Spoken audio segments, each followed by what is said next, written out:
معاہدے کی خلاف ورزی پی سی بی نے سری لنکن کرکٹر پر پی ایس ایل کھیلنے پر 1 سال کی پابندی لگا دی۔ پاکستان کرکٹ بورڈ نے معاہدے کی خلاف ورزی کرنے پر سری لنکن کرکٹر دیسن شنیکا پر پی ایس ایل کھیلنے پر 1 سال کی پابندی عائد کر دی۔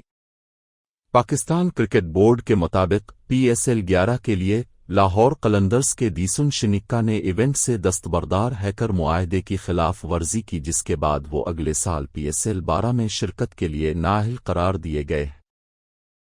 پی سی بی کا کہنا ہے کہ معاہدے کی خلاف ورزی پر سخت کارروائی عمل میں لائی گئی ہے۔ دیسن شنیکا کی پی ایس ایل 11 سے دستبرداری قوانین کی واضح خلاف ورزی ہے۔ پاکستان کرکٹ بورڈ کے مطابق پی ایس ایل کی ساکھ اور معیار برقرار رکھنا اولین ترجیح ہے۔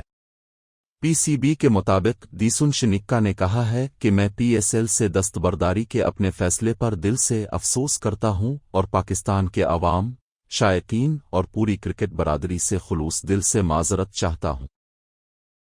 پی سی بی کے مطابق دیسن شنیکا کا کہنا ہے کہ پی ایس ایل ایک باوقار ٹورنامنٹ ہے اور میں سمجھتا ہوں کہ میرے اقدام سے مایوسی ہوئی۔ لاہور قلندرز کے شائقین سے خاص طور پر معذرت خواہ ہوں کہ میں نے انہیں مایوس کیا۔ دیسن شنیکا نے واضح کیا کہ دستبرداری کے وقت میرا کسی اور ٹورنامنٹ میں شامل ہونے کا کوئی ارادہ نہیں تھا۔ پاکستانی شائقین کے لیے میرے دل میں بے حد احترام ہے اور میں نے ہمیشہ پاکستان میں اپنے وقت سے لطف اٹھایا ہے۔ امید ہے مستقبل میں نئی لگن اور شائقین کے اعتماد کے ساتھ پی ایس ایل میں واپسی ممکن ہو سکے گی۔